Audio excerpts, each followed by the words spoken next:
तो गाइज जब आप हल्क को इमेजिन करते हैं तो आपके मन में ये तस्वीर बैठती होगी, पर एवेंजर एंड गेम के बाद से ही सब फैंस को हल्क को चश्मों में टी शर्ट पहनते हुए और गंदे जोक्स मारते देखना पड़ा। एवेंजर एंड गेम तो ब्लॉकबस्टर हो गई, पर जो चीज़ फैंस को डिसअपॉइंट करती है वो है मोटा थॉर और भोला हल्क। खैर, थॉर का तो कुछ ना कुछ आने वाली फिल्म थॉर 4 में हो ही जाएगा, पर हल्क के बारे में हमें अभी तक कोई अपडेट नहीं मिली। पर इसका ये मतलब नहीं कि एवेंजर 4 के बाद हल्क ने बाय बाय कह दिया हो। हाल ही में मार्क रफेलो ने एक इंटरव्यू में ये कहा कि वो एमसीयू में फ्यूचर में यंग एवेंजर्स को ट्रेन करना चाहते हैं। खैर, हल्क और मार्वल का फ्यूचर जो भी हो, यहाँ हम बात करने वाले हैं कि क्या हो अगर हल्क अपने पुराने फॉर्म में आ जाए। क्या हो अगर हल्क इस बार पुराने फॉर्म से ज़्यादा गुस्से में हो। क्या हो अगर एवेंजर्स का सबसे बड़ा विलन हल्क हो। तो गाइस, सबसे पहले ये जान लेते हैं कि ऐसा क्यों होगा, मतलब भोला हल्क वापस मॉन्स्टर क्यों बन जाएगा।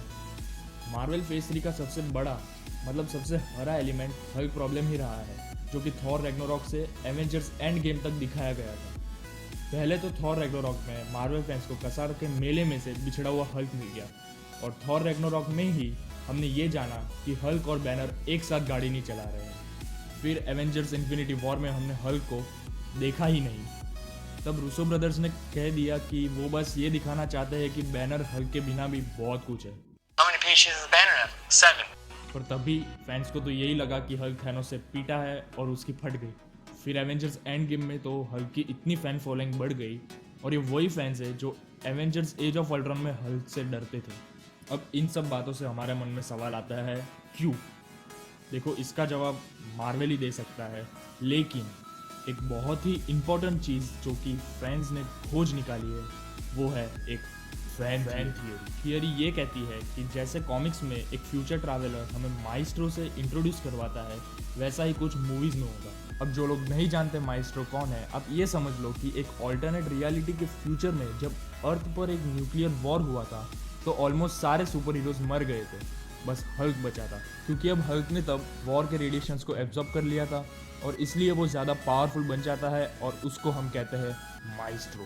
अब उस समय में उसके जो राइवलरी थे, जैसे कि डॉक्टर डूम, वो टाइम में पीछे प्रोफेसर हल्क को ले जाते हैं, ये उम्मीद में कि प्रोफेसर हल्क माइस्ट्रो को हरा सके। ये तो हो गई माइस्ट्रो की बात। अब बात करें सिविल वॉर 2 स्टोरी लाइन की, तो ये बेस्ड है डिसीजंस पे। अब जिन लोगों ने सिविल वॉर 2 पढ़ी होगी उनको पता होगा कि कैप्टन मार्वल और टोनी स्टार्क इसीलिए लड़े थे क्योंकि एक इनह्यूमन फ्यूचर प्रेडिक्ट कर सकता था।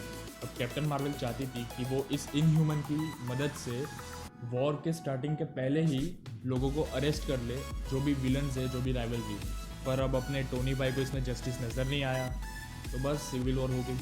अब अगर मूवीज़ में सिविल वॉर 2 आए तो वो इस माइलस्टोन वाली टाइमलाइन से कनेक्टेड हो सकती है। मूवीज़ में कुछ ऐसा दिखाया जा सकता है कि एक टीम हल्क का फ्यूचर देखने के बाद हल्क को किसी भी तरह ग्राउंडेड कर दे, या उसको कहीं दूर भेज दे, या फिर मार ही दे। पर कुछ हल्क के फ्रेंड्स ये नहीं मानेंगे, और फिर सिविल वॉर 2 हो जाएगी। अब सिविल वॉर 2 कॉमिक्स में एंड में टोनी स्टार्क मर जाता है, तो फिर मूवीज़ में भी कोई इंपॉर्टेंट कैरेक्टर की डेथ होती है, तो इससे हमारे पास एक थर्ड मूवी यानी कि एक थर्ड टाइमलाइन सामने आती है। अब ये बात से प्रोफेसर हल्क अपना मानसिक संतुलन फिर से खो बैठते हैं और सारे सुपर हीरोज़ के अगेंस्ट हो जाते हैं, जिसकी वजह से वो कैरेक्टर की सिविल वॉर 2 में डेथ हुई थी, और हमें दिखने मिलेगा comic inspired world war Hulk. अब देखा जाए तो 3 स्टोरी लाइन्स तो फैंस ने ही बना दी। पहली, जहाँ हल्क को फ्यूचर के लोग उठा लेते हैं। दूसरी, जहाँ सिविल वॉर 2 होती है हल्क को लेकर। तीसरी, जहाँ वर्ल्ड वॉर हल्क होता है एक कैरेक्टर की डेथ को लेकर। तो गाइस, ये थी फैन थियरी जो कि प्रेडिक्ट करती है कि हल्क का ट्रांसफॉर्मेशन प्रोफेसर हल्क से फिर से हल्क कैसे होगा। पर क्या ऐसी मूवीज़ होगी, ये तो हमें नहीं पता। पर अगर ये स्टोरीज मूवीज़ में आती है तो हूटिंग लेवल डबल हो जाएगा। खैर, अगर आपको ये वीडियो अच्छा लगा और मेरी बात आप तक अच्छे से पहुंच गई तो ये वीडियो को लाइक और सब्सक्राइब प्लीज़ कीजिए, और ज़्यादा से ज़्यादा लोगों तक शेयर कीजिए।